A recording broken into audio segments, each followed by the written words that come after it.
everybody. If you can find your seats, we're going to get started in just a minute or two here.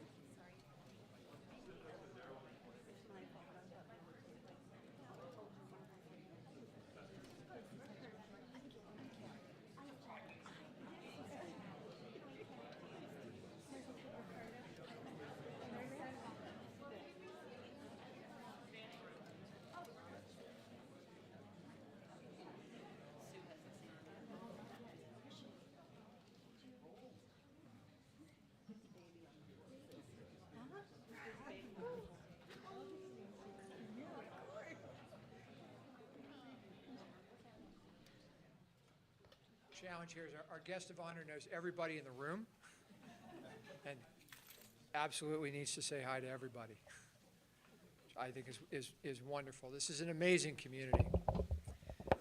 So thank you all for coming today.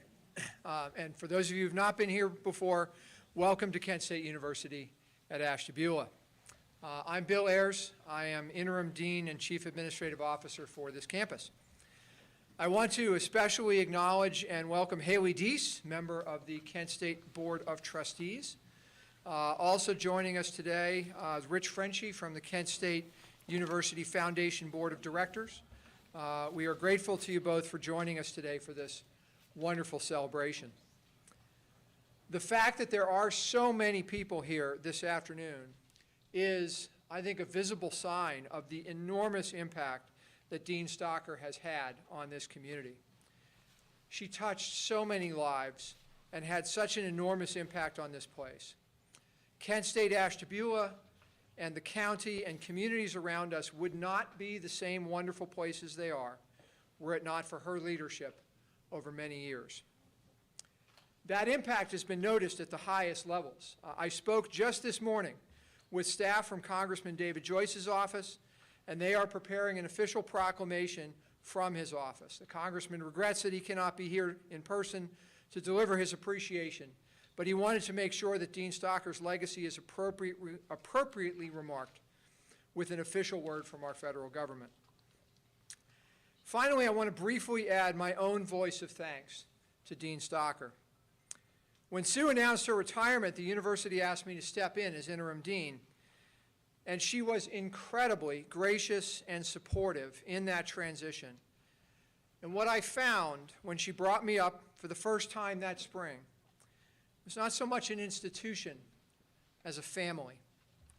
Faculty, staff, and students here care deeply for each other and for the work of education. As someone who has the task of trying to fill her metaphorically enormous shoes, I am incredibly grateful for her legacy and her impact here and for the place that she has crafted. With that, I now want to introduce Val Vargo, Vice President for Philanthropy and Alumni Engagement and CEO of the Kent State University Foundation, to share some additional remarks.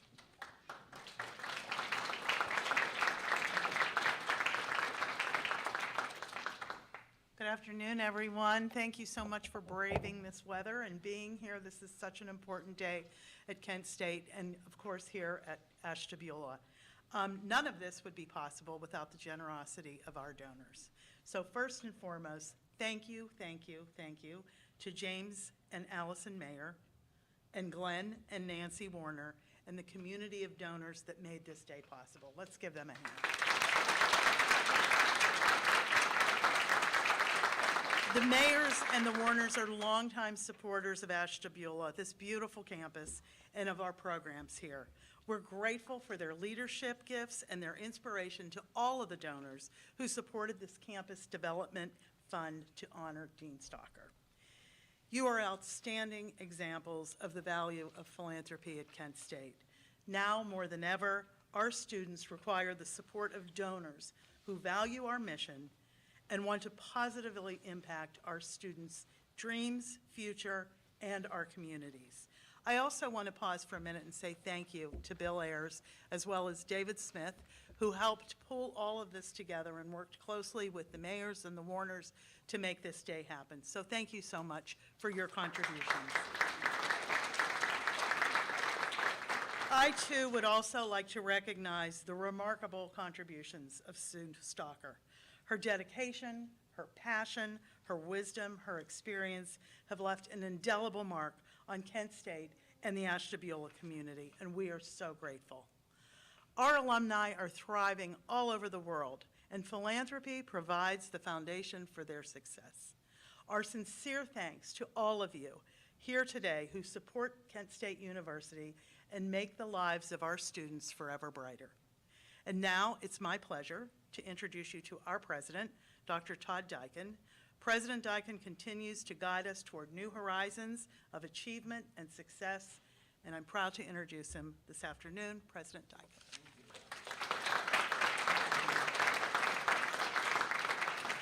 Such a pleasure to be here. I would have expected no smaller of a crowd, knowing that we were honoring Sue today. Other day, I was hosting the president of the Cleveland Institute of Music in my office, and learned that Paul Hogle is from Ashtabula. And so on the table where we were meeting was the briefing I had for today's event. And he was like, "Hey, I'm from Ashtabula. What's going on?" And I said, "Well, we're naming a building after Sue Stalker." "Sue Stalker," he said. "Wow, she's like a legend in Ashtabula." So, Sue, your name lives at the Cleveland Institute of Music.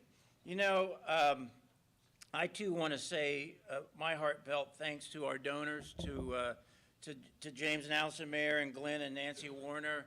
I'm so glad we've had a chance to talk, and it's really support from people such as yourselves that make Kent State Ashtabula, that make Sue Stalker Hall, that make educational opportunities available for people that wouldn't otherwise have that opportunity. And so with that observation, I just want to get political for a minute. On Wednesday, I testified in Columbus at the House Higher Ed Committee. It was hearings on our capital budget request. And after I gave my 30-minute presentation, there were question and answers.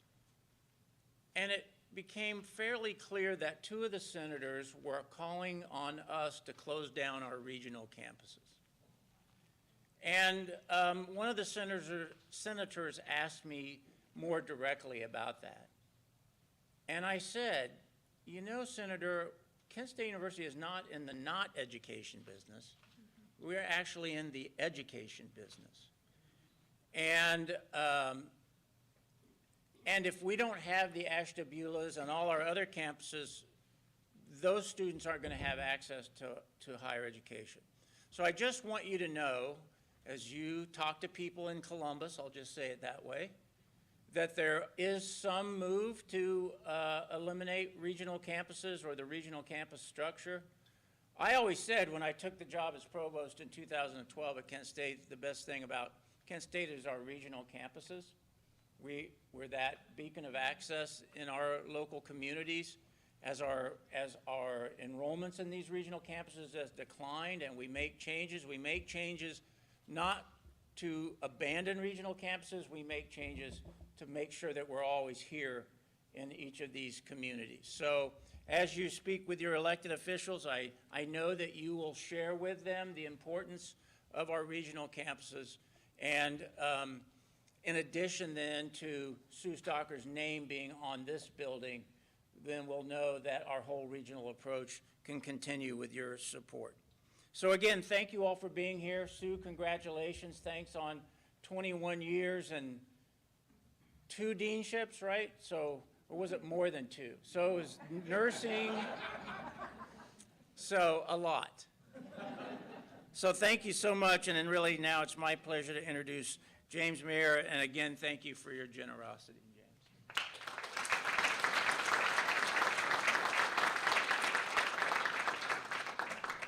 Wow. Well, your name's going to be on the building, but we don't know for how long. Mr. Ducro, call someone in Columbus. Let's get to the bottom of this. Well, thank you for coming today, and thank you for having me. It's an honor to be here today celebrating the impact that my good friend Susan Stocker has had on this community. When this discussion started, I really didn't know where to start, and I'm really grateful for Glenn and Nancy Warner and their ability to make things happen. It really wouldn't have happened without their support and helping get the ball rolling, and I really appreciate the two of you. Their help was quite incredible, and the rest of our community very quickly stepped up to help make this day happen. I've been in this community for about 24 years, and when I came to town, this campus kind of felt like a collection of buildings that meetings were held in and some classes were in. And as I got to know Sue Stocker and watched her work her magic in this community, we've seen it bloom into the campus that it is today, and what I feel is the heart of our county, and so important to us going forward. Watching Sue serve on the boards of the Ashtabula Chamber of Commerce, the Ashtabula Medical Center, the Heart Walk, Growth Partnership, Community Counseling, I'm sure I'm forgetting others, but she's always involved. Everywhere I went, I saw her. Her impact has so many people and organizations in this county. Her inability not to be able to say no. I've told you this for years. The word is no, you can say it. But with that, she was able to never accept no from other people. And this campus is what it is because of my friend Dean Stocker. I'm excited to see her recognized for her efforts, and may her legacy continue to inspire other people in this community to do the same. So please come up and share your thoughts. Dean Stocker.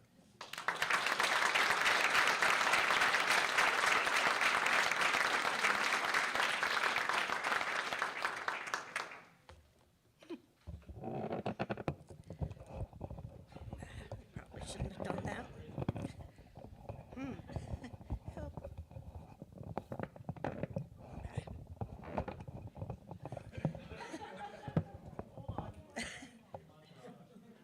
I should have left it alone. Thank you. But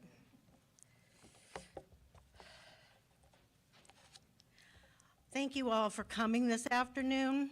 I also want to recognize Haley Dees. Haley, where'd you go? There you are.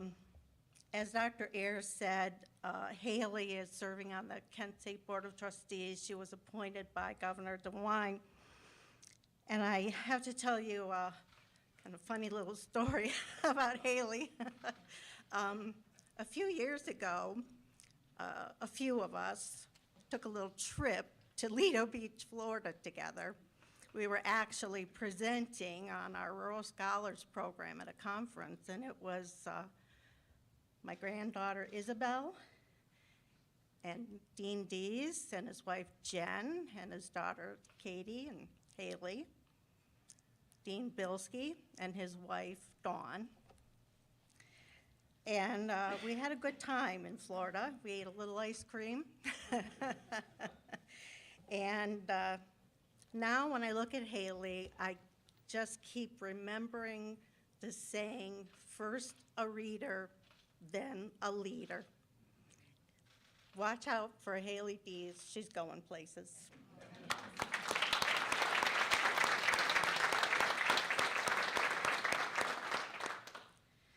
Many of you have heard me quote Max Dupree.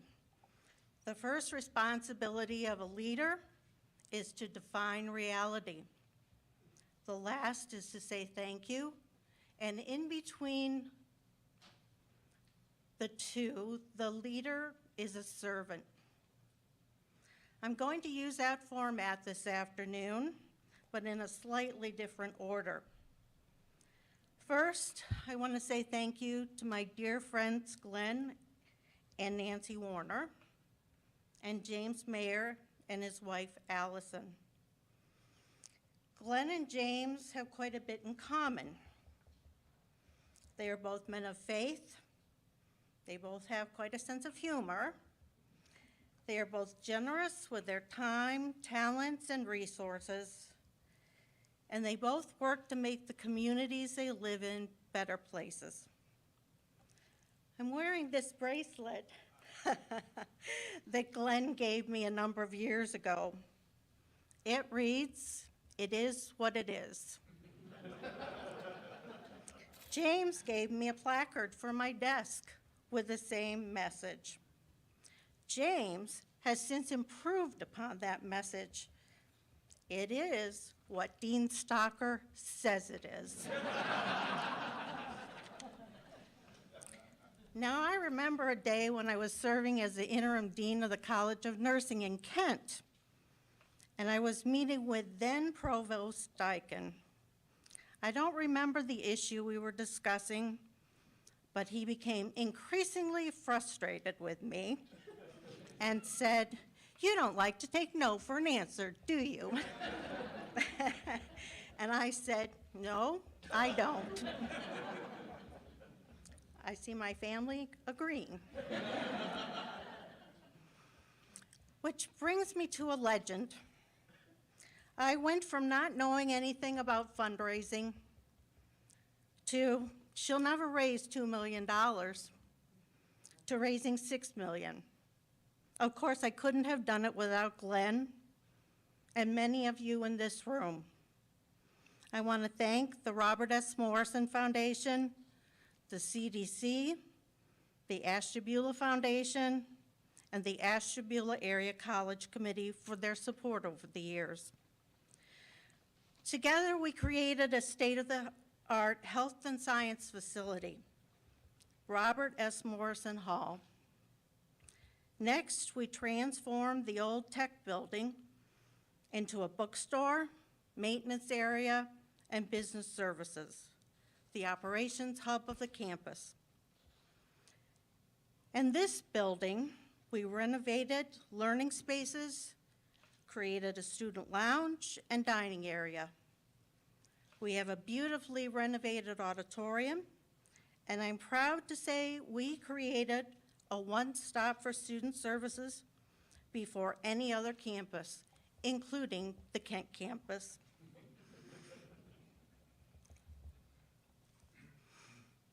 We created a welcoming new entryway off of Lake Road. I can't tell you how many people in this community stated, now it looks like a real campus. And there's the matter of the library. First, the library sign should be taken down. The building should contain modern-day library services. However, it should become more of a public space, creating a co-hatch model like we see popping up in malls. And the building could become a home to community agencies like Leadership Ashtabula County and United Way. I want to say something about this room, the blue and gold room. People used to say to me, "Why do you call it the blue and gold room? It's not blue and gold." Former executive director of Leadership Ashtabula County, Marta Stone, used to say, "Just about every important decision that's been made in this county has been made in the blue and gold room." And with apologies to my regional campus colleagues, others have acknowledged that our community feels a sense of ownership of this campus more than the other campuses in this system. Enough about infrastructure. During my tenure, we added several new endowed scholarships, and I'm proud of the creation of our Rising Scholars program. And we are fortunate to have Natalie Huya leading that program. We developed several unique new degree programs, viticulture and enology. One of our graduates, Brad Indo, is making some wines that are getting national recognition. And Brad is becoming highly sought after as a winemaker. We have the only respiratory therapy program in the Kent State system, and the Cleveland Clinic and University hospitals are clamoring for our graduates. The Ashtabula campus is home to the only accredited program in the country that gives athletic trainers the opportunity to add the physical therapy assisting credential to their names. And the last program I'll mention holds a special place in my heart. Several of us worked long and hard to develop and obtain approval of a bachelor's degree in social work. Creating more licensed mental health providers is a priority for Governor DeWine. As a nurse with a master's degree in psychiatric mental health nursing and a member of the Community Counseling Board of Directors, I'm proud to say that enrollment is growing in that program, and the program underwent a highly successful accreditation visit recently. If you ask someone, what do you know about the Ashtabula campus, they'll probably say they have an excellent nursing program. I don't know if there's anyone here today from UH or Ashtabula County Medical Center, now Ashtabula Regional Medical Center. But I would estimate that 90% of the registered nurses working in those local institutions are graduates of our program. Those hospitals would have to close their doors if our program wasn't on this campus. I was the chair of the ACMC Board of Directors when we first started talking and making plans to expand that hospital. And now that beautiful tower is almost complete. And there are other programs, computer technology, cybersecurity, hospitality management, and event planning. Yes, we have been a valued partner in changing lives. I'm so proud of graduates like Nick Pizzai and Deidre Fleming. Ask them how Kent Ashtabula has changed their lives. I will always be grateful for the education I received here. I, like most of our students, was a non-traditional student who wouldn't have been able to go to college if this campus wasn't here. I'll always be grateful to Dr. Gordon Keller and Dr. Shirley Barton for taking a risk on me. If I wasn't the dean, I wouldn't have had the opportunity to help J.P. Drew grow. Put history professor Bart Nolan in a body bag.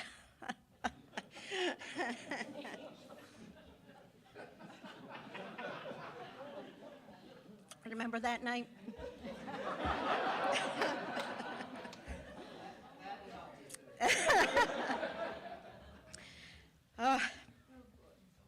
And I wouldn't have had the honor of appearing in the Ashtabula City Parade along with Sue Ducrow. I was Susie Snowflake. And I wouldn't have met my dear, dear friend, Bernice Dickey, nor would I have met that character, Saad Assad. Saad was a senior guest student on this campus, and he loved this place and these people so much that he asked to have his ashes buried here. Yep. So one dark, chilly evening, a couple of us honored Saad's request. Probably shouldn't have done that.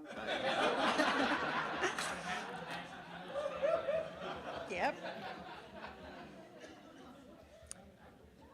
So Main Hall is now Susan J. Stocker Hall. The signage should bear the names of every faculty member, well, almost every faculty member.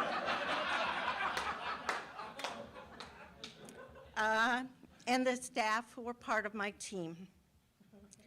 My name would be surrounded by names like Lane, Murray, Bice, Zariello, Matriciano, Chaka, May, Marshall, Deemer, Rockhill, and Yeso. There would be a special place reserved for the name of someone special. Not gonna cry. Dave Schultz. I couldn't have done the job without you. Often when Dave would leave my office after a meeting, he would advise me to pray for guidance. And that's my message to you today, friend. Pray for guidance. I love you. I'm sure you've all heard the expression that you bleed your school colors, scarlet and gray, blue and gold. It's typically alumni who express that sentiment. Glenn Warner and James Mayer don't bleed blue and gold.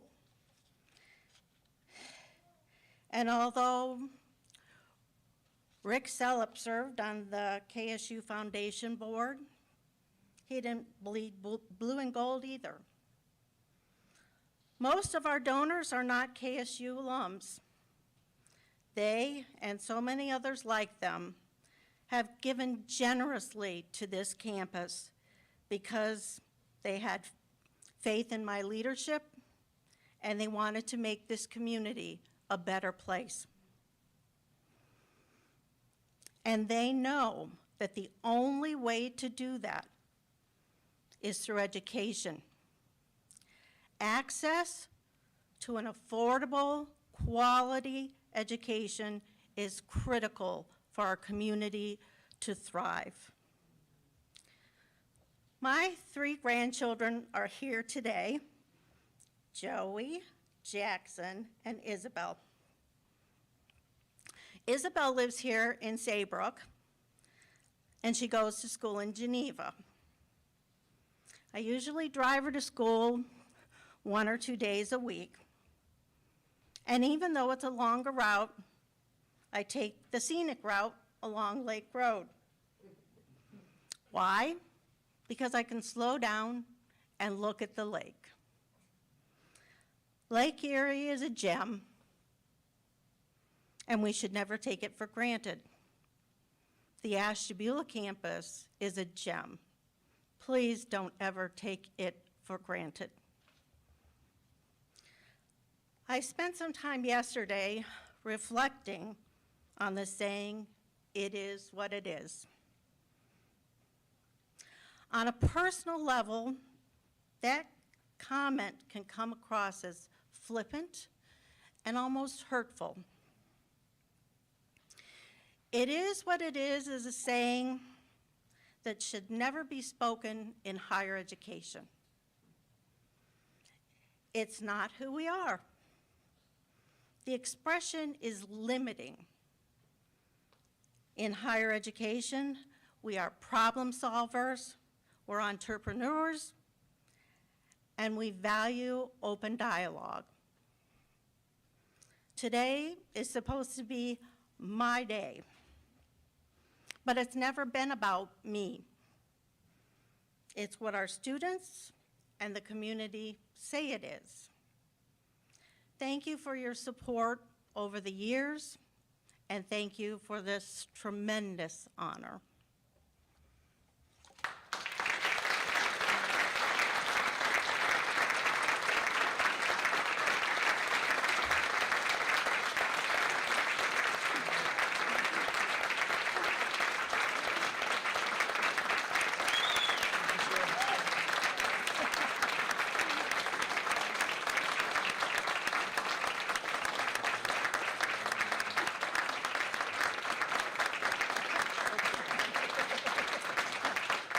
Sue says that's enough.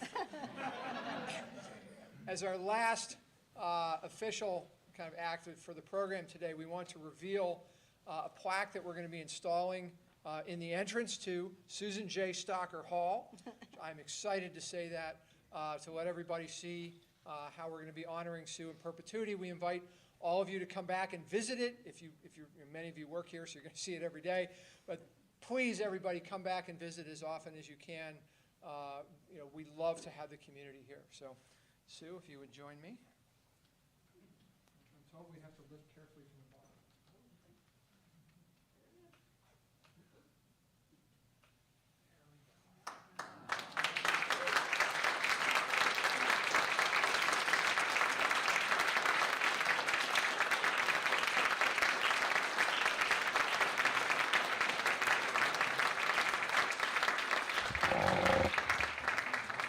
Once again, I want to thank you all for coming today. This is a tremendous outpouring of support, both for Sue, also for the university, which we appreciate so much. Please stay, enjoy some refreshments, enjoy the fellowship, and the connection to this wonderful community. Thank you again.